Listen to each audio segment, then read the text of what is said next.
हाय दोस्तों, welcome to my channel authentic nursing. और आज हम सीखेंगे इंसेक्ट बाइट का first aid management and hospital management. तो इंसेक्ट बाइट, इंसेक्ट का मतलब होता है जो कीड़े होते हैं उसको हम बोलते हैं इंसेक्ट, ठीक है। तो कॉमनली जो होते हैं कॉमन इंसेक्ट बाइट क्या क्या होते हैं, एक होता है हनी बीज, उसको हम बोलते हैं मधुमक्खी। वास्प, उसको बोलते हैं हम ततैया, जो येलो कलर का होता है। उसके बाद बेड बग बाइट्स होते हैं। तो ये कॉमन है जिसकी वजह से क्या होता है इंसेक्ट बाइट हमें होता है।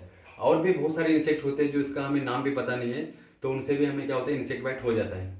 तो इंसेक्ट बाइट में हम फर्स्ट एड मैनेजमेंट क्या करेंगे, हम क्या करेंगे, रिमूव द स्टिंजर। स्टिंजर को हम स्टिंग बोलते हैं। स्टिंग का मतलब होता है कांटा। जब कोई इंसेक्ट काटता है तो एक कांटा छोड़ देता है। तो कोई कोई इंसेक्ट को कांटा होता है, किसी किसी इंसेक्ट को कांटा नहीं होता है। मतलब स्टिंग जो होता है किसी इंसेक्ट को, किसी को नहीं होता है, ठीक है। तो हमें क्या करना है, अगर स्टिंग है तो हमें क्या करना है, वो रिमूव करना है। सेकंड पॉइंट क्या है, डू नॉट स्क्यूज द स्टिंजर। मतलब स्क्यूज मतलब उसको अंदर नहीं दबाना, जो स्टिंग लगा है उसको अंदर नहीं दबाना।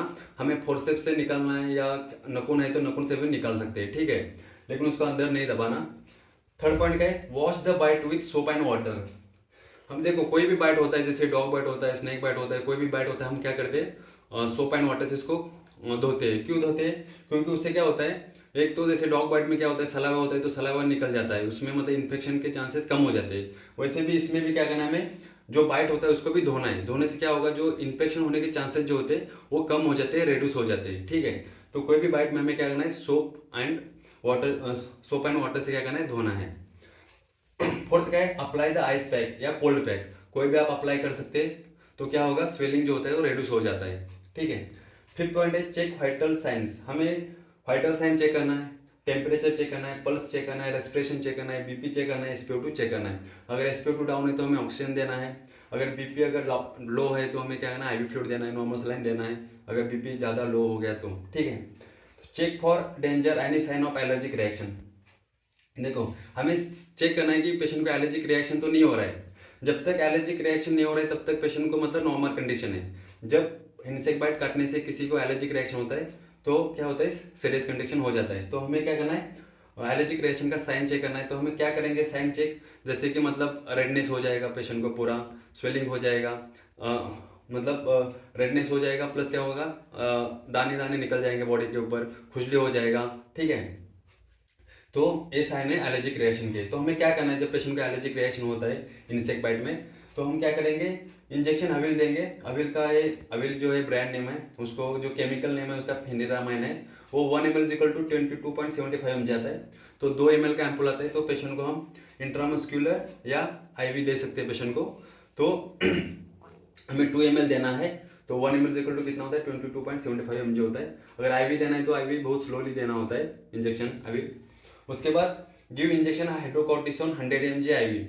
हमें इंजेक्शन हाइड्रोकॉर्ट 100 mg देना है इंट्रावेनस। वो पाउडर फॉर्म में आता है, उसमें 5 ml डिस्टिल्ड वाटर या नॉर्मल सलाइन ऐड करके पेशेंट को हाइड्रोकॉर्टिसोन 100 mg देना है। 200 mg तक हम दे सकते हैं हाइड्रोकॉर्टिसोन।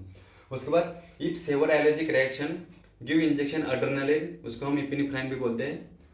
1:1000 रेशियो स्ट्रेंथ IM देना है, ठीक है। देखो एलर्जिक रिएक्शन में जो अड्रेनालिन जो होता है, हम क्या करते हैं, IM देते हैं 1:1000 रेशियो। मतलब इसमें हम क्या करेंगे, नॉर्मल सलाइन ऐड नहीं करते। जब हम IV लगाते हैं, इंट्रावेनस लगाते हैं कार्डियक अरेस्ट में, तब हम क्या करते हैं, पेशेंट को मतलब डिजोल्व करके देते हैं 10 ml में, ठीक है। लेकिन जब एलर्जिक रिएक्शन में हम अड्रेनालिन देते हैं तब क्या करते हैं, हम डिजोल्व नहीं करते। 1:1000 रेशियो होता है, उसी को हम क्या करते हैं, IM देते हैं पेशेंट को, ठीक है। तो सेवर एलर्जिक रिएक्शन का मतलब होता है, जैसे मतलब जैसे हम अविल दे दिया, हाइड्रोकॉर्ट दिया, तभी पेशेंट का एलर्जिक रिएक्शन जो होता है कंट्रोल नहीं होता। तो उसमें क्या होता है, पेशेंट का सेवर एलर्जिक रिएक्शन में क्या होता है, पेशेंट का BP डाउन हो जाएगा बिल्कुल ही, ठीक है। तो एनाफिलेक्टिक शॉक में चला जाएगा पेशेंट। तो BP डाउन हो जाएगा, पेशेंट को ब्रीदिंग डिफिकल्टी हो जाएगी। उस टाइम हमें क्या करना है, डॉक्टर के एडवाइस के बिना हमें इंजेक्शन नहीं देना है।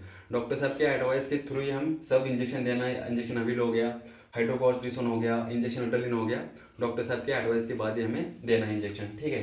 उसके बाद टैबलेट अविल हो गया, सिट्रीजिन हो गया, अलेग्रा हो गया, इसको हम फेक्सोफेनेडिन बोलते हैं, केमिकल नेम है फेक्सोफेनेडिन। तो हम पेशेंट को हम दे सकते हैं। कैलामाइन लोशन जो होता है बॉडी पर लगाने के लिए, लोकल एप्लीकेशन बॉडी पर लगाने के लिए दे सकते हैं। उससे क्या होगा, इचिंग कम हो जाएगा, पेन कम हो जाएगा इन माइनर रिएक्शन। अगर माइनर रिएक्शन है तो हम ये चीज़ें यूज़ कर सकते हैं, ठीक है। उसके बाद अगर पेशेंट को पेन हो रहा है तो हम एनाल्जेसिक दे सकते हैं, पेन किलर दे सकते हैं, उसमें क्या दे सकते हैं, टैबलेट पैरासिटामोल दे सकते हैं। तो आई होप आप समझ गए होंगे। अगर इस वीडियो में अगर आपको कुछ डाउट है तो मुझे कमेंट करके बता दीजिए। धन्यवाद।